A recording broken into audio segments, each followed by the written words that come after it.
previous lessons, we have explored list, which was a flexible and powerful way to store a collection of items. But what if we need a list of items that should never change at all? I want it immutable. So that's where tuples come in. So in this session, we'll learn what a tuple is, how they are different from list, when and why to use them, and how to access and manipulate the tuple data. So what is a tuple? So tuple is an ordered, immutable collection of elements. What does that mean? Once created, you cannot modify the values inside a tuple. No adding, removing or changing items. So think of it, like a read-only list. Now what is a tuple syntax? So let me store it in a variable name. My tuple is equal to item 1, item 2, item 3. This is syntax. This is tuple syntax. And let's store different colors in the variable colors. Red, green, blue. Right? So these are the different colors. Now if I have to call these colors of 0, I'm able to retrieve from the index. So what is important to note here? The tuple is an ordered. That means it has an index values. Indexes are assigned to the tuple values. It's immutable. Let's take an example to showcase immutability. Now colors, I'm going to give it as violet. Now this is throwing me a type error.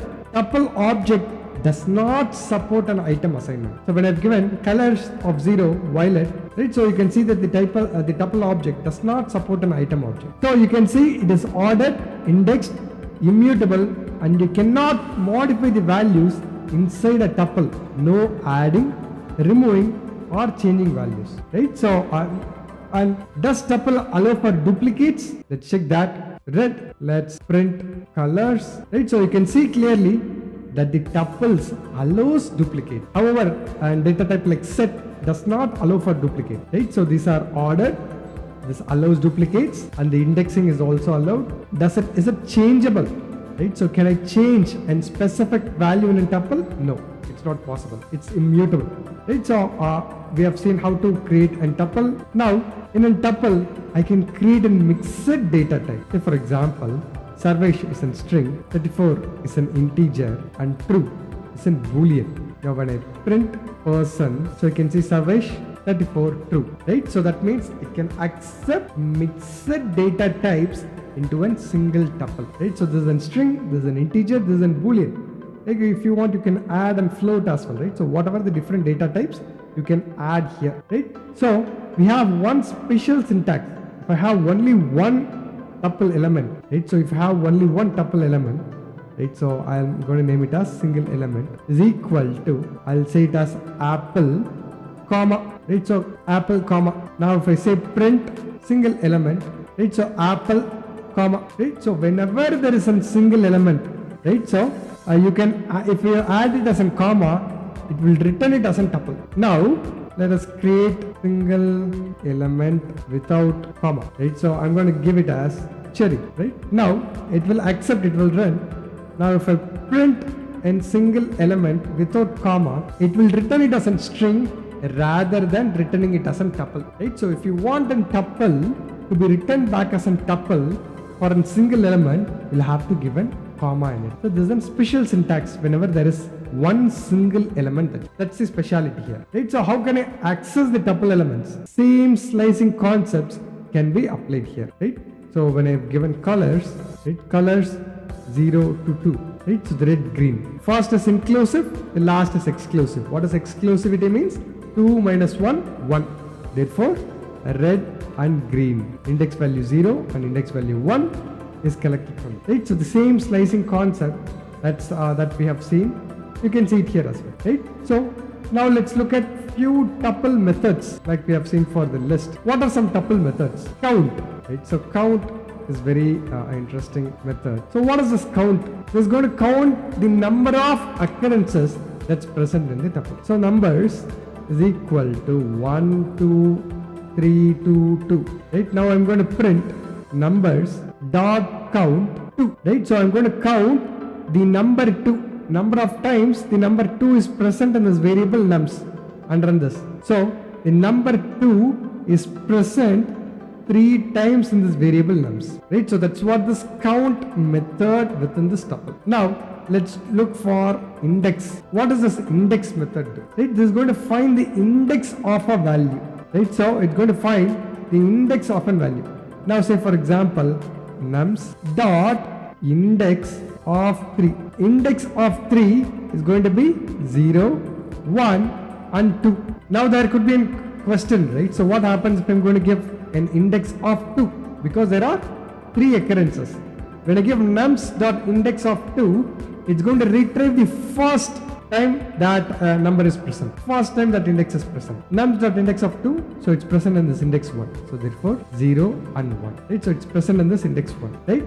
Now what happens if I have to loop through the tuples?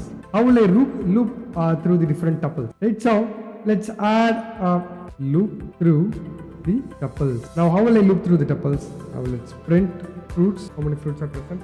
Okay, fruits are not defined. Now let's create a tuple: fruits, apple, banana, cherry, right? So and so let's create this. Now how will I loop through it? Like any for loop, right? So we can write for fruit in fruits print fruit. So whatever the elements that's present within this tuple, I can iterate. So the looping through the loops is easy, right?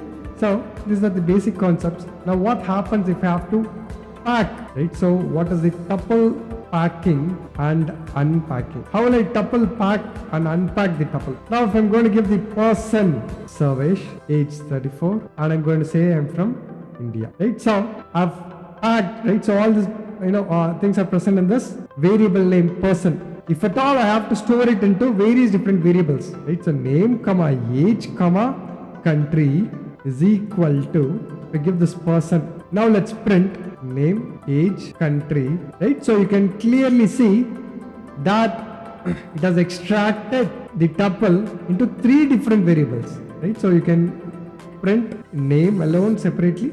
So the name, age, right? So the country. So all these values are stored, right, in an independent variables. So this is what you call it as a tuple unpacking. So you use a tuple when the data shouldn't change. You're going to use a tuple when you want faster performance than in list, right? So tuples are slightly faster in comparison to list, right? So the performance, the performance you can look at it, significantly when you are doing it in a many, in a millions of data, right? So that will definitely impact. When you are using it as a dictionary key, right? So we'll see that how will we use it as a dictionary key.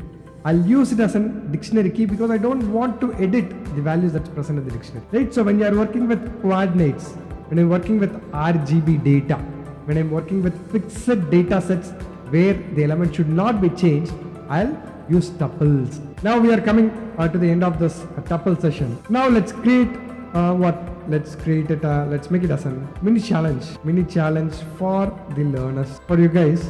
Now let's make it as, let's give some tasks, so you'll understand. Now create a tuple with 5 cities and then print the second and the 4th city, right? So unpack the tuple into variables. Now try changing one element, right? So what is the error that it shows, right? So simply observe, right? Simply observe the error, right? So this is a simple task, right? So we are coming close, right? So in this session you learned about tuples, how they differ from list and when it makes sense to them. Now in the next session we'll explore another type of collection or a data type called as sets. So what is in sets? Where uniqueness is the rule and order is not guaranteed, right? So we'll understand more about sets in the forthcoming session. Thank you.